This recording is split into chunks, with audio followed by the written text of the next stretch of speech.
சி.என். ராமமூர்த்தி இந்த அளவுக்கு மருத்துவர் ஐயா மேல அவ்ளோ வன்மத்த எங்க போய் உட்கார்ந்தாலும் மீடியாவுங்கள்ல போய் உட்கார்ந்துகிட்டு வன்மத்த அள்ளி தெளிச்சிட்டு இருக்கிறாரு. அதான் எனக்கு அதான் ஆத்திரமா இருக்குது. அதனாலதான் உங்ககிட்ட பேசணும்னு நினைச்சேன் நான். அப்புறம் நானு சரிங்க. இந்த விஷயம் ஏன்னா அவன் சி.என். ராமமூர்த்தி பேசுறதெல்லாம் வந்து அவன் என்னமோ அவரு என்னன்னா அவன் பேசாதெல்லாம் பேசுவான். அவன் எதுலயுமே இவன் யாரு என்னன்னு எனக்கு ஆத்திரமா இருக்குதுன்னு நினைச்சுனாக்கா. இப்போ ஒரு நாளைக்கும் ஒரு விஷயத்த இல்லாத விஷயத்த வாயில வர்றதெல்லாம் பொய்யா. ஆமா ஆமா ஏங்க அவன் திமுகவுக்கெல்லாம் ஏஜென்ட்டுங்க, எல்லாருக்கும் ஏஜென்ட் ஆக்குறாங்க. வாங்கிட்டு வந்த பையங்க அவன் அரசியல்வாதியா அவன். அதுதான் அவருங்க பெரிய 15 புள்ளிக்கு அவர் தான் அவரு அச்சாரம் போட்ட மாதிரியாவும் அவர் தான் வன்னியர் சங்கத்தை ஆரம்பிச்சாராம். இவர் ராமதாஸ் யாரு அப்படின்னு அவரை இவன் கேட்டு கேட்கறான். எனக்கு அதான் ஆத்திரமா இருக்குது பேசும்போது. அதுதான் ராமதாஸ் வந்துட்டு நீங்க ராமதாஸ்ன்றது யாரு அப்படின்னு இவரு கேள்வி கேட்கிறாரு. பாருங்க எப்படி இருக்கு. அதான் அவர் தான் வன்னியர் சங்கத்தை ஆரம்பிச்சாராம் அவன் சொல்றான். அப்ப டாக்டர் அவர் யாருன்னு தெரியாது. அவர் யாருங்க அவருக்கு இதுக்கு சம்பந்தமே இல்லைன்றான் அவன். இந்த மாதிரி வளர்ந்தவன் அவன் வந்து இப்படி பேசுறான்னா எனக்கு அதிக ஆத்திரம். எனக்கு எல்லையை கடந்துடுச்சு. நான் என்ன பண்ணேன், என் வயசு 76. இப்போ இவரு வந்துட்டு இன்னைக்கு ராமதாஸ் ஐயா வந்த அளவுக்கு பேசுறாரு சி.என். ராமமூர்த்தி. ஏங்க இவங்க ஒண்ணுமே இல்லைங்க. அப்ப வன்னியர் சங்கத்திலே கிடையாதுங்க. அப்பதாங்க அவன் என்கிட்ட வந்து நான் தான் சொல்றேன், நான் எதுக்கு அவனை மரியாதை குறைவா பேசுறேன்னா அவனோட நான் பெரியவன். சரிங்க. புரியுது. நான் நீங்க வந்து இப்ப அந்த வார்த்தையை நீங்க மறுபடியும் இந்த செய்தியில நீங்க சொல்லணும்ன்றதுக்கு தான் அவனை மட்டும் தட்டும். அவனை பத்தி சொல்லுங்க சார் சொல்லுங்க. அப்புறம் எல்டாம்ஸ் ரோட்ல வந்து வன்னியர் சங்கம் தந்தாங்க. எம்ஆர்ஆர் இங்கதான் இருக்காங்களா அங்க வீடு அங்க எல்டாம்ஸ் ரோட்ல வன்னியர் சங்கம் தந்தாங்க. நான் அங்கதான் போய் நைட்ல கூட தங்கிடுவேன் அங்க. அப்ப வந்து தினப்புரட்சி பத்திரிக்கை வந்து தினத்தந்தி ஆபீஸ் இருக்கு இல்லையா, தினத்தந்தி ஆபீஸ் இருக்கு அங்க எம்ஆர் ராதா மன்றம் பெரியார் திடல். சரிங்க. அங்கதான் தினப்புரட்சி ஆரம்பிச்சாங்க. ஐயா பண்ருட்டி ராமச்சந்திரன் வந்தாரு, இவரு திருக்குறள் முனுசாமி இருந்தாரு அப்போ. சரிங்க. அப்ப அந்த பத்திரிகை ஆரம்பிச்சு அன்னைக்குதான் அந்த தினப்புரட்சி அந்த பத்திரிகை ஆரம்பிச்சு அன்னைக்குதான் அப்ப ஆரம்பிச்சாங்க. எதுக்கு இவன் என்ன பண்ண வந்து அப்ப எல்டாம்ஸ் ரோட்ல வந்து நாட்டு முத்து நாயக்கன் தெரு ஒண்ணு இருக்குது பக்கத்துலயே. அப்போ தினப்புரட்சி அலுவலகம் அங்க திறந்து அப்போ இவனுக்கு வந்து ஐயா ஒரு பதவி கொடுத்தாரு. இந்த மாநில இதெல்லாம் கொடுத்தாரு வன்னியர் சங்கத்துல. அவருக்கு சி.என். ராமமூர்த்திக்கு வந்துட்டு ஐயா தான் பதவி கொடுக்கறாரு. ஆமா, அவனுக்கு ஒண்ணுமே கிடையாதுங்க. அவன் சாதாரண பையன் அப்பா. அவன் அப்படி இருக்கும்போது எப்படி சார் இன்னைக்கு ஐயாவை பத்தி அதுதான் எனக்கு ஆத்திரமா இருக்குது. இந்த புறம்போது யாரு ஐயாவை பத்தி பேச என்ன தகுதிக்குது? இவன் வந்து எங்க இந்த வார்த்தையை நீங்க அங்க யூஸ் பண்ணி நீங்க எப்படி பேசுங்களோ எனக்கு தெரியாது. நீங்க அது நீங்க அந்த இதுல சொல்லணும் நீங்க அந்த பேச்சு. அப்பதான் அவனுக்கு புரியும். அவன் என்ன பண்ணான் வந்து முதல் வந்து அட்வொகேட்டா படிச்சுக்கிட்டு இருக்கான். பட்டம் வாங்கலாங்க. எப்போ கட்சி தொடங்கும் போது சங்கம் பாட்டாளி மக்கள் கட்சியில சங்கம் தான் வன்னியர் சங்கம். அதான் 1980 சங்கம் தொடங்கும் போது அவன் படிச்சுன்னுக்கிறான். அவன் வக்கீல் கிடையாது. ஆமா வக்கீல் கூட கிடையாது. பட்டம்லாம் வாங்கல. அப்ப படிச்சு நிக்கிறான். நான் ஃபர்ஸ்ட் மீட்டிங் போட்டேன், வன்னியர் சங்கம் மீட்டிங் போடும் போது அப்போ பண்ணா வந்து என்கிட்ட கேட்டான், என்னங்க நம்ம சமுதாயத்தை பத்தி நான் பேசுறேங்களா மேடைன்னு கேட்டான். அன்னைக்கு வந்து வன்னியர் சங்கத்துல பேசக்கூடிய அளவுக்கு யாருமே கிடையாது. எல்லாம் தட்டக்கா புத்தகா கேஸ்தான். இப்போ தெளிவா பேச யாரும் இல்ல கிடையாது. சி.ஆர். பாஸ்கர் நல்லா பேசுவாரு. அவர் பேசுவாருங்க. சி.ஆர். பாஸ்கரன் பேசுவாரு. இவரு தீரன் இருக்கா, தீரன் நல்லா அவரு எல்லாம் அருமையா பேசுவாரு. ஒரு பயங்கரமான பேச்சாளரு. டாக்டர் இருப்பாரு. எல்லாம் அவங்கதான் பேச முடியும். மீது தட்டக்கா புத்தகம் 2 வாரத்தை பேசுவாங்க. ஆமா, மேடை பேச்சுக்குன்னு அவ்வளவு தெளிவான ஆளுங்க அந்த காலகட்டத்துல இல்ல நம்ம கிட்ட. கிடையாது, யாருமே கிடையாது. நான் மெட்ராஸ் சிட்டி பூரா நான் ஆலோசனை நானு. சரிங்க. அப்போ என்னன்னு கேட்டாக்கா இவன் வந்து என்கிட்ட கேட்டான், நானு நம்ம சமுதாயத்தை பத்தி பேசணும், நான் அட்வொகேட்டா படிச்சுக்கிட்டு இருக்கேன் அப்படின்னு சொல்லிட்டு என்கிட்ட கேட்டான்.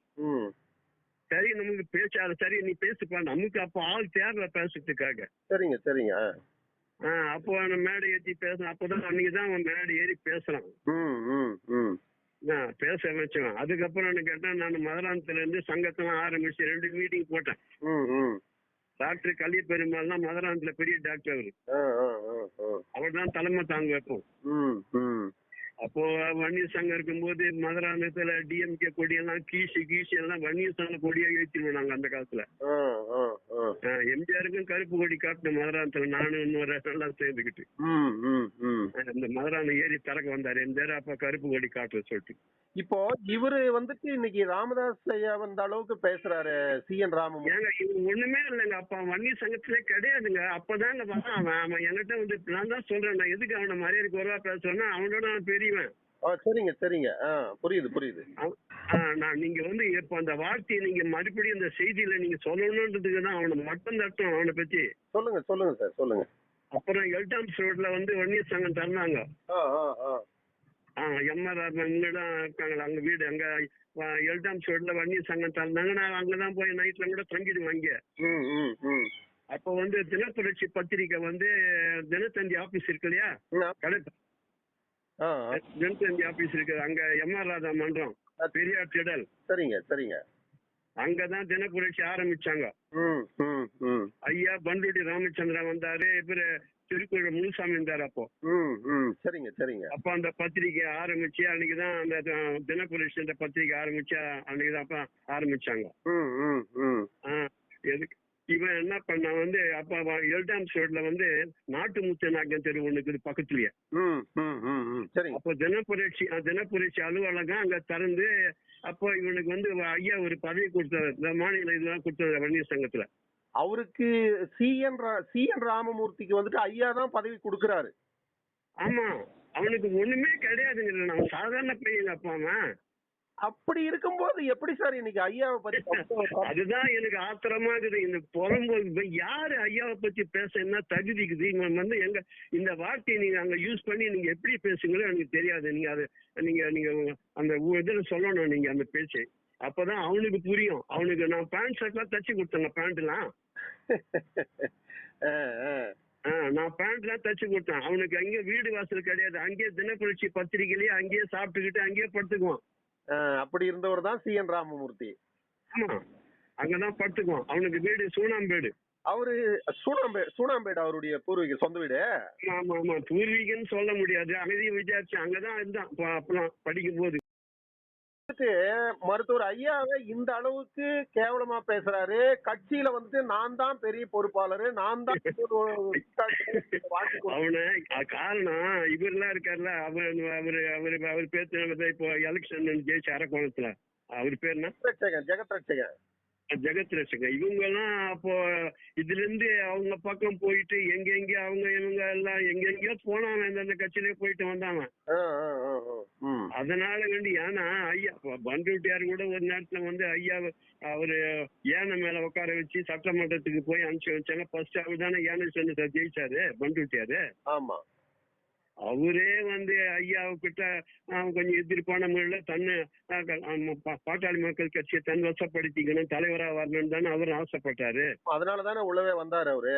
ஆமா, அவரு அதுதான் வந்தாரு, அதனாலதான் வெளியேறிட்டாரு அவரு. ஆமா, ஏன்னு கேள்வி இவரு கொடுத்தாக்கா அவர் தான் டிஎம்கேல இருந்து வந்து எப்படிலாம் பண்ணவராச்சு, தனி அவசரப்பட்டு அவர்கிட்ட வந்த பன்னீர் சங்க பதவி கொடுத்துட்டாங்க. அப்புறம் ஐயாவையே மாட்டோம் CN ராமமூர்த்தி எப்படி பேசலாம்? அவனே பேசும்போது அப்புறம் பண்ருட்டிய அவரு சாணிக்கேராச்சு, அவரு அரசியல் சாணிக்கேராச்சு அவரு. ஐயாவே அப்புறம் கவுத்துருவான் அவன் சாதாரண இல்ல பண்ருட்டியாரும். அதுதான் சார். இப்போ CN ராமமூர்த்தி இந்த அளவுக்கு மருத்துவர் ஐயா மேல அவ்வளவு வன்மத்தை எங்க போய் உட்கார்ந்தாலும் மீடியாவுல போய் உட்கார்ந்துக்கிட்டு வன்மத்தை அள்ளி தெளிச்சிட்டு இருக்கிறாரு. அதான் எனக்கு அதான் ஆத்திரமா இருக்குது. அதனாலதான் உங்ககிட்ட பேசணும்னு நினைச்சேன் நான். அப்புறம் இந்த விஷயம் ஏன்னா அவன் CN ராமமூர்த்தி பேசுறதெல்லாம் வந்து அவன் என்னமோ அவரு என்னன்னா அவன் பேசாதெல்லாம் பேசுவாங்க, எதுலயுமே இவன் யாரு என்னன்னு எனக்கு ஆத்திரமா இருக்குது நினைச்சுனாங்க. இப்போ ஒரு நாளைக்கும் ஒரு விஷயத்த இல்லாத விஷயத்த வாயில வர்றதெல்லாம் பொய்யா. ஆமா ஏங்க அவன் திமுகவுக்கெல்லாம் ஏஜென்ட்டுங்க, எல்லாருக்கும் ஏஜென்ட் ஆக்குறாங்க, வாங்கி தோண்ட பையங்க. அவன் அரசியல்வாதியா அதுதான் அவருங்க பெரிய 15 புள்ளிக்கு அவர் தான் அவரு அச்சாரம் போட்ட மாதிரியாவும் அவர் தான் வன்னியர் சங்கத்தை ஆரம்பிச்சாராம். இவர் ராமதாஸ் யாரு அப்படின்னு அவரை இவன் கேட்டு கேட்கறான். எனக்கு அதான் ஆத்திரமா இருக்குது பேசும்போது. அதுதான் ராமதாஸ் வந்துட்டு நீங்க ராமதாஸ்ன்றது யாரு அப்படின்னு இவரு கேள்வி கேட்கிறாரு. பாருங்க எப்படி இருக்கு. அதான் அவர் தான் வன்னியர் சங்கத்தை ஆரம்பிச்சாராம். அவன் சொல்றான். அப்ப டாக்டர் அவர் யாருன்னே தெரியாது. அவர் யாருங்க? அவருக்கு இதுக்கு சம்பந்தமே இல்லைன்றான் அவன். இந்த மாதிரி வளர்ந்தவன் அவன் வந்து இப்படி பேசுறான்னா எனக்கு அதிக ஆத்திரம், எனக்கு எல்லையை கடந்துடுச்சு. நான் என்ன பண்ணேன், என் வயசு 76, நான் என்ன அவர்கிட்ட நான் அவ்வளவு பிரபல்யமான ஆளா நான் வளர்ந்திருக்க முடியும் வன்னியர் சங்கத்துல, பாட்டாளி மக்கள் கட்சியில.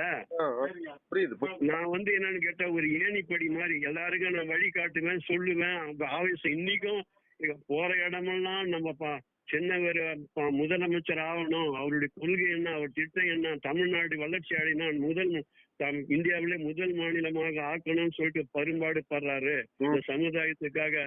இவெல்லாம் இந்த மாதிரி யாருக்குறாங்க? இன்னைக்கு அன்புமணியை விட்ட தமிழகத்துல யாருமே கிடையாது அப்படின்னு எல்லாருக்கிட்டையும் நான் அதுவும் ஆத்திரம். எத்தனையோ திமுக நான் திருத்திக்கிறேன் நான் இப்போ. இப்போ இவ்வளவு ஆற்றல் மிக்க ஒரு தலைவர் டாக்டர் அன்புமணி. பட் அந்த அன்புமணியவே வந்துட்டு ஒரு செய்தியாளர் கேள்வி கேட்டா பதில் சொல்றதுக்கு கூட தகுதி இல்லைங்க. அன்புமணிக்கு என்னங்க தெரியும் அப்படின்னு பேசுறாருங்க சி.என். ராமமூர்த்தி. இப்ப யாருங்க? இப்ப என்ன பையங்க இவன்? சும்மாதான் சொன்னேன், வாங்கி தூண்டுற பையன், கூலிக்கு மாறு அடிக்கிறவங்க இவன் சி.என். ராமமூர்த்தி.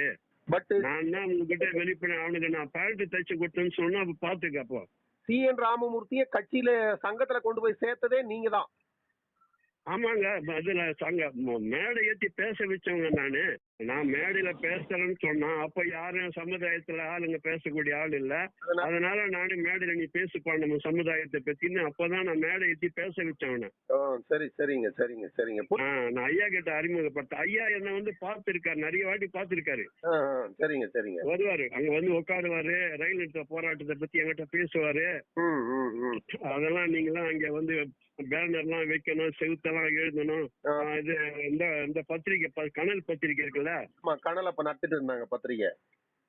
கனல் பத்திரிகை ஆரம்பிச்சாரு. அதெல்லாம் நல்லா வாங்குற மாதிரி எல்லாருக்கும் சொல்லுங்க, அது வளர்ச்சி அடைஞ்சாதான் நம்ம சமுதாய அந்த சங்கத்துக்கு இது ஏற்படும் அப்படின்னு சொன்னாரு. ஐயா கார் ஓட்டின்னு வந்தாரு. அப்புறம் வந்து கடையில நிறுத்தினாரு. அப்புறம் என்கிட்ட கேட்டாரு, டிரைவர் யாராவது ஏற்பாடு பண்ணி தரீங்களா அப்படின்னாரு. பக்கத்துல பையன் நமக்கு தெரிஞ்ச பையன் ஒருத்தர் தான். ஐயா வீட்டு போய் முதலமைச்சர் விட்டு வாப்பா, அவரால் முடியல. நைட் எல்லாம் வந்து அந்த கூட்டத்தால ஆலோசனை கூட்டத்துல கலந்துக்கிட்டு அவருக்கு கண்ணு முடிச்சனால அவரால் வண்டி ஓட்ட முடியல, டிரைவருக்கு ஜுரம் அடிக்குன்னு சொன்ன. சரி அவன் உடனே ஐயா வீட்டு முதலமைச்சர் விட்டு வந்தான் விட்டு போய். அப்போ இல்ல என்கிட்ட ஒரு பெரிய வரலாறே இருக்குது பேச ஆரம்பிக்கிறேனாக்கா. சரிங்க சரிங்க சரிங்க. நான் வந்து வன்னியர் சங்கத்துக்கு எனக்கு வன்னியர் சங்கம் ஆரம்பிச்சதுல இருந்து எங்க வேலூர்ல போட்டாங்கன்னா மதுரையில போட்டாங்க, இதுல எல்லா இடம் நான் ஒண்ணு தவறாத போயிடுவேன் நான். சரிங்க சரிங்க சரிங்க. எல்லா கூட்டத்துக்கும் மகாநாடு ஆகட்டும், கூட்டத்துக்கு ஆகட்டும், மெட்ராஸ் சிட்டில எங்க பார்த்தாலும் போடுவாங்க. அப்ப ஐயா வந்து 3:30 மணிக்கு 3:15 மணிக்கு தான் பேச்சே முடிப்பாரு. அப்பெல்லாம் மருத்துவர் ஐயா வந்துட்டு ஒன்னும் விமர்சனத்துக்கு அப்பாற்பட்ட அரசியல் தலைவர் அப்படின்னு நம்ம சொல்லவே வரல. யார் வேணா விமர்சனம் வைங்க, அந்த விமர்சனத்துல ஒரு நியாயம் இருக்கணும். ஆமா ஆமா ஆமா ஆமா. அவரை பத்தி பேச ஏங்க, அவர் யாருக்காக வாழாதுங்க? அவரு நினைச்சாருன்னா அவர் குடும்பமே பெரிய டாக்டர், அவங்க இன்னைக்கு எங்கேயோ போயிட்டு இருப்பாங்க நினைச்சிருந்தாங்கனாக்கா. நேத்து ஒரு இந்த சமுதாயத்தை தட்டி கேட்க யாருங்க? அவரு இல்லைன்னா வேற யாருங்க இருக்கு? அவரு வந்து தாங்க இவ்வளவு பெரிய விழிப்புணர்ச்சி நடந்தாரு. இவங்க எல்லாம் நம்ம இனிமே காட்டு மிராமா ஆண்ட பரம்பரைன்னு சொல்ற காட்டு மிராண்டித்தனமா தானே வாழ்ந்துன்னு இருக்கிறான். இன்னைக்கு வரைக்கும் இந்த விழிப்புணர்வு இல்லைங்க. 100க்கும் 500க்கும் ஓட்டை போட்டுட்டு கடைசியா அவன் பின்னாடி போய் கை கட்டி நின்று கிடக்குறாங்க. இந்த எலும்பு துண்டு பதவிக்கும் எச்ச சாராயத்துக்கும் இந்த எச்ச காசுக்கு தானே மாறு அடிக்கிறான். திமுகவுல பாத்தீங்கன்னா 27 சட்டமன்ற உறுப்பினர் வன்னியர்கள் இருக்காங்க. ஆமா. இடஒதுக்கீட்டின் அடிப்படையில மினிஸ்டர் பதவி கொடுத்திருந்தா, அமைச்சர் பதவி கொடுத்திருந்தா 6 அமைச்சர் பதவி கொடுக்கணும். நியாயமா வன்னியர்களுக்கு 6 அமைச்சர் பதவி கொடுக்கணும். ஆனா வெறும் 3 அமைச்சர் பதவி, ஒரு துரைமுருகன், ஒரு எம்ஆர்கே, ஒரு சிவசங்கருக்கு அமைச்சர் பதவியை கொடுத்துட்டு மீதி மொத்தத்தையும் எல்லாருக்கும் பிரிச்சு கொடுத்துட்டு கும்மாளம் அடிக்கிறீங்க. அது அவனுக்கு ஏன்னு கேட்டாக்கா, அதிகம் பேருக்கு மந்திரி பதவியை கொடுத்துட்டா நமக்கு குழி வெட்டிடுவாங்க எல்லாம் சேர்ந்து. அதுதான் அதுதான் அதுதான் உண்மை. அதெல்லாம் சேர்ந்துக்கிட்டு இவங்க எல்லாம் ஒன்னா அப்போ கலைஞர் என்ன பண்ணாரு, சட்டமன்றம் நடக்கும்போது அவரு மந்திரியா இருக்கும் போது முதல்வரா எல்லா ஊர் எம்எல்ஏ வருவாங்க இல்லையா, கடலூர் கள்ளக்கு எல்லா எம்எல்ஏங்கெல்லாம் வந்து பேசும்போது இடைவேளை விடுவாங்க, அந்த டீ குடிக்கிற டைம். ஆமா ஆமா. அப்போ இந்த சமுதாயத்தை சொல்லுவாங்க வள்ளிக்கொடியும் பள்ளிக்கொடியும் ஒண்ணுன்னுவாங்க அந்த காலத்துல எப்பயுமே. அன்னைக்கு அப்போ டீ குடிக்கும் போது இந்த கருணாநிதிக்கு என்ன வேலை தெரியுமா? யாரு என்ன பேசுறாங்க, நம்மள கவுத்துறோம்னு சொல்லிட்டு அவங்க எல்லா ஊருக்காரன் சொந்தக்காரன் மாதிரி பேசிருப்பாங்க. எப்படி இருக்கிறீங்க, ஏதா இருக்கிறீங்கன்னு ஒண்ணுக்கு ஒண்ணு பேசும்போது கருணாநிதி நேரம் அங்க பக்கத்துல நின்றுட்டு என்ன வன்னியர் மகாநாடா அப்படின்னு கேட்பாங்க. ஆமா, நம்மள சேர அந்த துரோகி தான் இந்த இனத்தையே சேர விட்டாத சின்ன பண்ண படுத்தி சுக்குநூற ஆக்கி ஒற்றுமையே குழம்பு இல்லாத அளவுக்கு பண்ணிட்டான் அந்த படுப்பாவி பெரும்பான்மை ஜாதி. அவன் மொத்தத்துல கணக்கு எடுத்தா ஒரு 20,000 பேர் இருப்பான் தமிழ்நாட்டுல. அவன் இந்த நாட்டை ஆளணும்னு அவன் ஆசைப்படும் போது நம்ம 2.5 கோடி இருக்கும் போது நம்ம எப்படி வாழணும் இந்த முட்டா பையனுக்கு புரியலையே, புரிய மாட்டேன். நாய்ங்க சின்ன சின்ன எலும்பு துண்டு பதவி மாவட்டம் அந்த பதவி இந்த பதவின்னு கொடுத்தாக்கா அவனுக்கு பின்னாடியில பங்காளி பழத்தெல்லாம் பிரிச்சதான பதவியை கொடுத்து சண்டை மூட்டி விட்டுறானா சொந்தத்துக்கு ஒளிர. பங்காளி குழுக்குள்ள ஒன்னும் சேராது. அவங்க ஒண்ணு திமுக இவன் திமுக காங்கிரஸ் அவன் கம்யூனிஸ்ட் இப்படின்னு சிண்டு முடி போட்டுட்டு என்ன அப்படி சொல்லிட்டு நம்மளுக்குள்ள மோதி விட்டுட்டுலாம் அதெல்லாம் குளிர் காயிறானுங்க திமுக கார பசங்க. இவ்வளவு நாளா பதவியில இருக்கிறான்னா இது எப்படி இதெல்லாம் எவ்வளவு பொட்டுகள் இருக்க வேண்டியதாக தெரியுமா? எனக்கு எவ்வளவு ஆள், ஏன்னா அடிப்படையில இருந்து பாத்துன்னு எனக்கு தெரியும் அப்பத்துல இருந்து. டிஎம்கேன்றதே ஒரு தீண்டத்தகாத கட்சிங்க எனக்கு. நான் அப்படிதான் பேசுவேன் அந்த காலத்துல. ஜாதிங்கிறது நீயோ நானோ உருவாக்கிக்கல. இது தொன்று தொட்டு நம்ம முன்னோர்கள் தொடர்ந்து எனக்கும் எங்க அம்மா எங்க அப்பா என் பாட்டம் முப்பாட்டம் எல்லாரும் அந்த தொன்று தொட்டு அந்த சமூகத்துலதான் தொடர்ந்து வந்துட்டு இருக்கிறோம். அது நம்மளுடைய அடையாளம். அதை அழிச்சா நீ யாருன்னு உன்னை கேள்வி கேட்பான். நீ யாருன்னு கேட்க என்னத்த நீ பதில் சொல்லுவ? அதுதான் அது புரிஞ்சுக்கலையே. அந்த இடம் ஒதுக்கிட்ட நான் இது வந்துட்டு என்னுடைய சல்லி வேற. அது இந்த இனத்தை எங்களுடைய உறவினம், இது எங்க உறவினம். இதை வந்துட்டு அழிக்கலாம் முடியாது. அதை அழிச்சா நீ அடையாளம் மட்டும் எத்தனை ஜென்மத்தான். அதுக்குதான் ஒரே வார்த்தை உதாரணம் சொல்றாங்க, வள்ளிக்கொடியும் பள்ளிக்கொடியும் ஒண்ணு. எங்க அடுத்த தலைமுறை நம்ம சமுதாயம் இப்படியே பள்ளத்துல விழுந்து கிடக்கூடாது. அவன்லாம் படிச்சு கிடிச்சு நல்லா படிச்சு டாக்டரோ இன்ஜினியரோ வக்கீலோ இல்ல ஜட்ஜியோ இல்ல ஆபீசரா ஐஏஎஸ் ஐபிஎஸ் அப்படி வரணுன்ற வந்தாதாங்க அந்த சமுதாயம் வளர முடியும். புரியுதுங்க உங்க ஆதங்கம் புரியுது. நம்மளும் எவ்வளவோ எடுத்து சொல்றோம் வீடியோ மூலம். எங்க சார் உணர்வற்று கிடக்குறாங்களே சார். இல்ல அது அந்த நேரத்துல அவங்க அறிவை மழுங்க அடிச்சிடறானுங்க திமுக கார பசங்க. பணத்தை கொடுத்து சாராயத்தை கொடுத்து பிரியாணியை கொடுத்து துணிமணியை கொடுத்து வீடுக்கு தூரம் அவன் போய் என்ன நீங்க பாரு அந்த விக்கிற வண்டியில ஒரு அந்த ஊர்ல சின்ன ஒரு தொகுதி எம்எல்ஏ அங்க 1000 காரு என்ன இருக்கிற எம்எல்ஏ மந்திரிங்க அதிகாரிங்க அவன் இவன் நோட்டு மொத்த பேரும் வந்துட்டாக்கா நம்ம என்ன எலெக்ஷன் நின்று கொள்ளடிச்சு 10,00,000 கோடி கொள்ளடிச்ச வச்சுன்னு நம்மளும் கொடுத்து நம்ம ஜனத்துக்கிட்ட ஓட்டு கேட்கறதுக்கு உணர்வுகளை சொல்லி நாளைக்கு நம்ம பிள்ளைங்க படிக்கணும், வேலை வாய்ப்பு கிடைக்கணும், சுகாதாரத்துல வரணும் அப்படின்னு நம்ம விவசாயத்தை பெருக்கணும் அப்படின்னு நம்ம அதான் சொல்லிதான் நம்ம ஓட்டு கேட்கறோம். ஜனங்க நம்ம சமுதாயம் வச்சாங்க நீங்க தான் அப்படின்னு சொல்லி கேட்கறோம். அவங்க ஒத்துக்கிறாங்க. ஆனா அது கடைசி நேரத்துல அவனுங்க அந்த மாதிரி பண்ணிடுறானுங்களே. சரிங்க சார். அவன் என்ன பண்றான், நீங்க நல்லா எனக்கு உங்களுக்கு சரியா தெரிஞ்சிருக்க தெரியாமல ஏதோ காசு கொடுத்துட்டு ஆட்சி நேரத்தை படிச்சுட்டு சின்ன மேல உட்காந்து காசு மாதிரி கொடுத்துட்டு இது யாரு உங்க பேரனா உங்க பேத்தியா உங்க புள்ளியான்னு கேட்கும் போது ஆமான்னும் போது நீங்க அந்த தலையில கை வைங்க. தலையில கை வச்சா எனக்கு நம்பிக்கை வந்துடும். நீங்க நிச்சயமா எனக்கு ஓட்டு போடுவீங்க. எங்களுக்கு உங்க குலதெய்வம் எது, இந்த குலதெய்வம் சொல்லுங்க, அந்த குலதெய்வத்தின் மேல ஆணையா சொல்றேன்னு ஒரு வார்த்தை சொல்லுங்க அப்படின்னு. இந்த மாதிரி எல்லாம் அவனுங்க ஈனத்தனமான புதிங்க. ஜனங்க என்ன பண்றது, நம்ம எல்லாம் இந்த மாதிரி இதுக்கெல்லாம் இந்த சாமி விஷயத்தெல்லாம் இந்த மாதிரி எல்லாம் பயப்படுவாங்க சத்தியத்துக்கெல்லாம். நம்ம இனத்துக்கெல்லாம் அப்படி ஒரு கட்டுப்பாடு உண்டு. நம்மள மீறி நம்மள நடத்தி நம்மள ஆளக்கூடிய சக்தி இந்த நாட்டுல எவனுக்குமே கிடையாதுங்க.